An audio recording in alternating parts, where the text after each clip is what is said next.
Hello दोस्तों, आज की कहानी माँ की सखी। भाभी ज़रा संभल कर, माँ की ये सखी बहुत ही खास पहुँची हुई चीज़ है, इसलिए ये कुछ भी आपसे कहे, लेकिन आप कभी भी अपने मुंह से कुछ मत कहना। बहुत गजब की औरत है।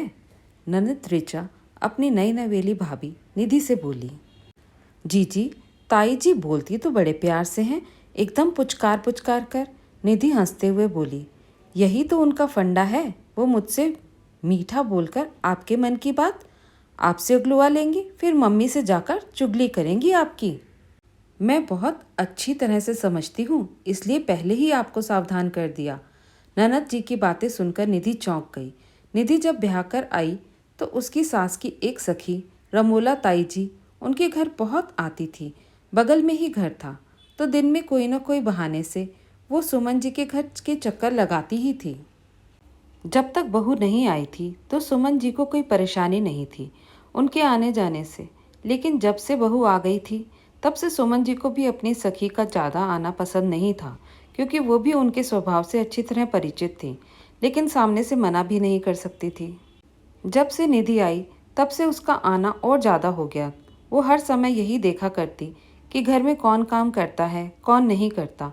वो आती तो निधि को किचन में काम करते देख सीधे किचन में ही चली जाती और पूरी किचन का मुआयना कर डालती। जब उन्हें कुछ भी देखने का मौका नहीं मिलता तो निधि की पीठ पर हाथ फिराते हुए पुचकारते मिश्री सी मीठी बोली में बोलती, ननद तो घर पर रहती है, ये नहीं बहू की मदद करवा देना। निधि ने जवाब दिया, ताई जी, माँ जी और जीजी दोनों मेरे साथ साथ रहती हैं। तबीयत कुछ ठीक नहीं है तो मैंने ही उन्हें आराम के लिए भेजा है।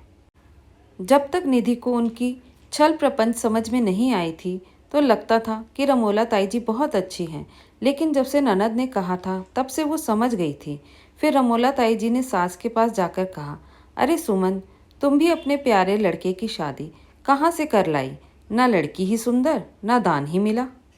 हम करवाते शादी तो लड़की भी सुंदर और दान तो इतना, घर भर जाता। तब सास ने कहा, बहन, हमारे घर में किसी भी चीज़ की कोई कमी नहीं है, तो ऐसी लड़की चाहिए थी जो अपनी बात व्यवहार से सबको अपना ले और घर संभाल ले। रूप रंग तो 2 दिन का होता है, गुण हमेशा काम आते हैं।